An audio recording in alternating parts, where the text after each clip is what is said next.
इसी से मुतल्लिका दूसरा सवाल कि जिस तरह आपने बताया कि ये तो बंदे के खूब से खूब तर की तलाश तो ख़त्म ही नहीं होती, लिहाजा हमारी मुल्की सूरत हाल है या इंटरनेशनल लेवल दुनिया इस्लाम के नाम पर बेशुमार काम कर रही है, बेतहाशा काम कर रही है, तो उसका जो बुनियादी उसका हदफ होता है वो तो अल्लाह की रज़ा है।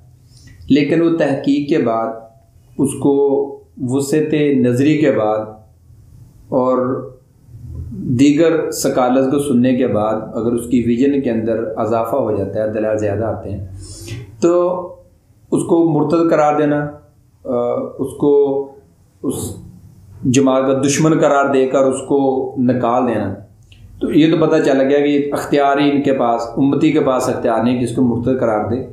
तो अब मामला ये कि फिर इस मामले के अंदर एक बने बनाए जो एक इज्तिमाई कायम है, उसके अपने असूल कवानीन एक सिस्टम है उनका।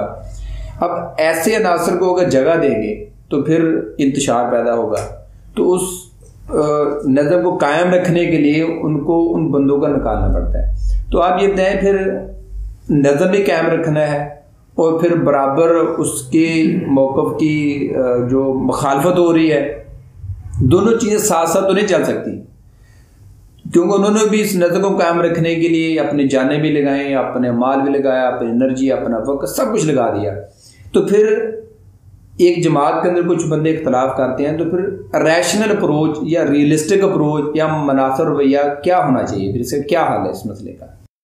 यहाँ सबसे पहले तो सवाल ये पैदा होता है कि ये नज़म कायम क्यों किया गया। अगर तो इस नज़म के क़याम की वाहिद वजह आखिरत की कामयाबी है कि हम अल्लाह के यहाँ कामयाब हो जाएं, जिस इम्तहान की ज़िंदगी में यहाँ अल्लाह ने हमें भेजा है, जिस इम्तहान में डाला है बंदगी के इम्तहान में, इसमें हम कामयाब हो जाएं ताकि अल्लाह के यहाँ सुरखरू हो जाएं।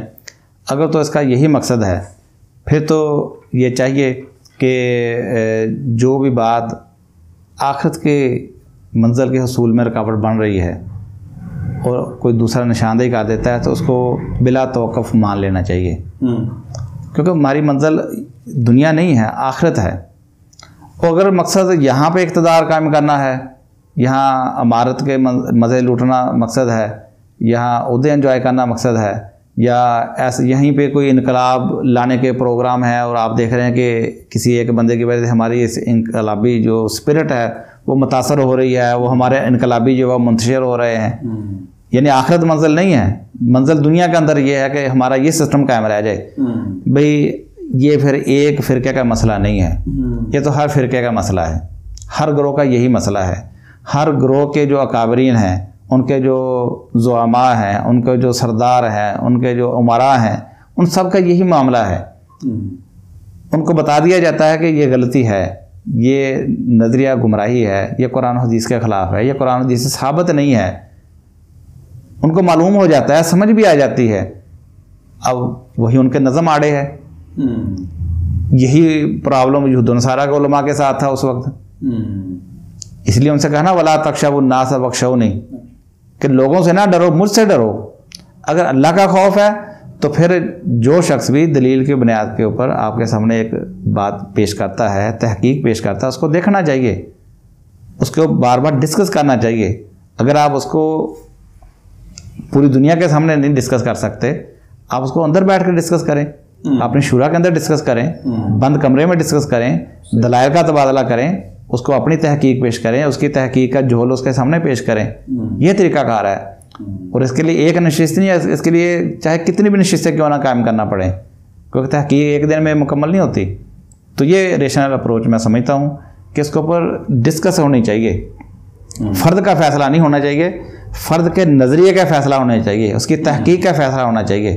ये जो फ़र्द का फ़ैसला जब आप सुना देते हैं, उसका नतीजा ये होता है कि अगर वो फ़र्द भी आप ही की सोच और अप्रोच का हामिल हो तो भी आपका फ़ैसला करना शुरू कर देगा, जैसा कि इससे पहले होता रहा है। यानी आपके सामने कितने ऐसे वाक़यात हुए हैं कि अगर किसी चंद ग्रोह के लोगों ने अपने अमीर के पीछे सिर्फ नमाज नहीं एक पढ़ी, अपनी जमात अलग कर ली है, तो उनको मुर्तद करार दे दिया।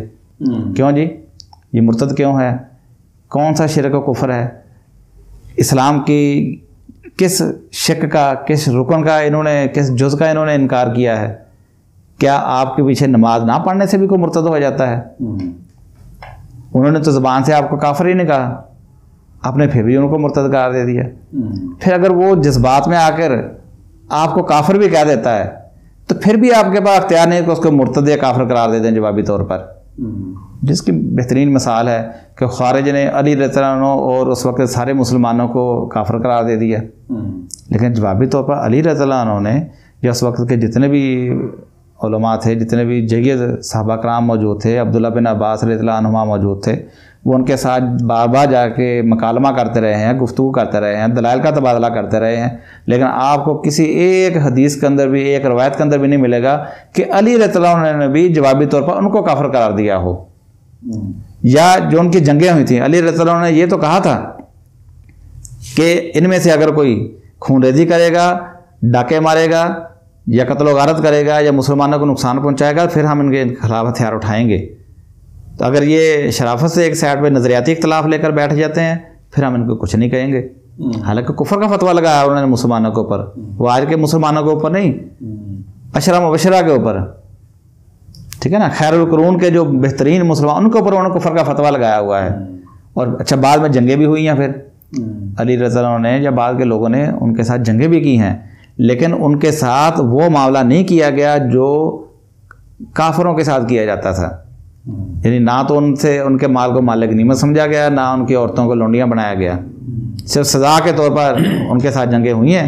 अगर वो पुरअमन हो गए हैं तो जो उस वक़्त के जो खुलफा वक्त के जो हुक्मरान होते थे वो भी पुरअमन हुए, उनको कुछ नहीं कहते थे, उनसे एराज़ कर लेते थे।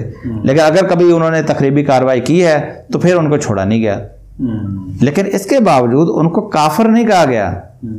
तो यहाँ तो सूरत हाल ये है कि सिर्फ नमाज ना पीछे कोई पढ़े ये काफिर है, काफिर नहीं बल्कि ये मुर्तद है। भी ये पैमाने कहाँ से घड़े गए हैं? ये पैमाने आपको कुरान से नहीं मिलते या हदीस से नहीं मिलते। और सल्फ़ सालिहीन कौन है? सहाबा कराम, खैरुल कुरून में आपको ये पैमाने नहीं मिलते। तो इसलिए जो कोई भी ये फैसला करता है उनको अपने फैसलों के ऊपर नज़र सानी करना चाहिए, उसको दोबारा जांचना चाहिए और नए सिरे से उसको तरतीब देकर नए सिरे से अपने फैसले करें और उसको बरमला बयान करें, क्योंकि मामला आखिरत का है, दुनिया का मामला नहीं है। यहाँ की अना का मसला जो है, यहाँ तो आप अना में जीत सकते हैं इक़्तिदार की बुनियाद पर, अक्सरियत की बुनियाद पर, ताकत व क़ुव्वत की बुनियाद पर। अल्लाह के यहाँ क्या होगा? अल्लाह के यहाँ तो ये मेयार नहीं है।